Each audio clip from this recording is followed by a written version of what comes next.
झांसी पहुंचते ही गरजे बागेश्वर बाबा। धर्मांतरण से लेकर एनकाउंटर तक दिए बड़े बयान।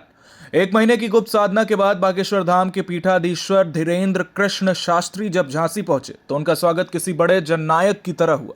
रेलवे स्टेशन पर हजारों श्रद्धालुओं की भीड़ उमड़ पड़ी।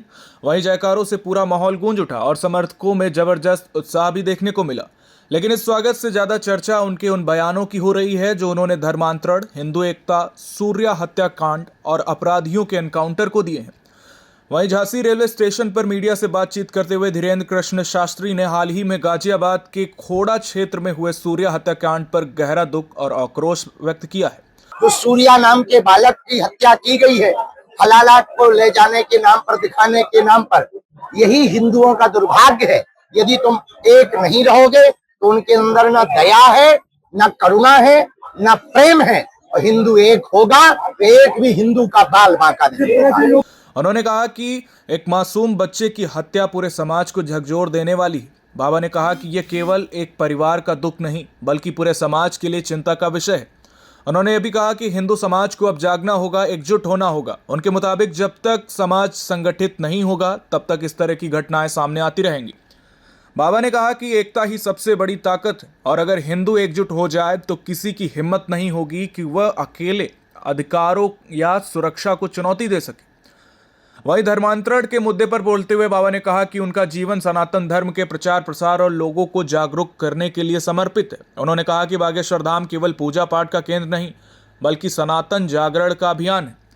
इसी दौरान उन्होंने एक तीखा बयान देते हुए कहा कि लोग धर्मांतरण करवाने का काम कर रहे हैं, उनकी ठठरी बांधने का काम भी किया जाएगा। वहीं बाबा ने कहा कि वे समाज को जागरूक करने और लोगों को अपनी संस्कृति और परंपराओं से जोड़ने के लिए लगातार प्रयास भी कर रहे हैं। धीरेन्द्र कृष्ण शास्त्री ने अपराध और कानून व्यवस्था पर भी अपनी राय रखी है। वहीं गाजियाबाद में मामले में पुलिस की सख्त कार्रवाई और अपराधियों के खिलाफ हुए एनकाउंटर पर उन्होंने खुलकर समर्थन भी जताया। वहीं आपको बताते चलूं, बाबा ने कहा कि जो लोग निर्दोष की जान लेते हैं और समाज में भय का माहौल पैदा करते हैं उनके खिलाफ कठोर कार्रवाई भी होनी चाहिए। उन्होंने पुलिस की कार्रवाई से सराहना करते हुए कहा कि अपराधियों के मन में कानून का डर होना बिल्कुल जरूरी है।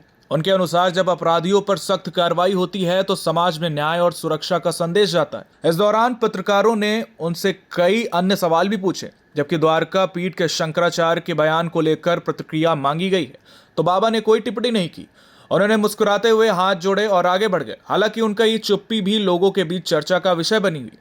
वहीं झांसी में बागेश्वर बाबा का यह दौरा उनके बयानों की वजह से सुर्खियों में आ गया है। सूर्या हत्याकांड पर नाराजगी, धर्मांतरण पर सख्त संदेश और अपराधियों के खिलाफ कड़ी कार्रवाई के समर्थन ने एक बार फिर उन्हें चर्चा के केंद्र में ला दिया। वहीं उनके बयान सोशल मीडिया पर लेकर राजनीतिक और सामाजिक गलियारों की बहस का विषय बन चुके हैं।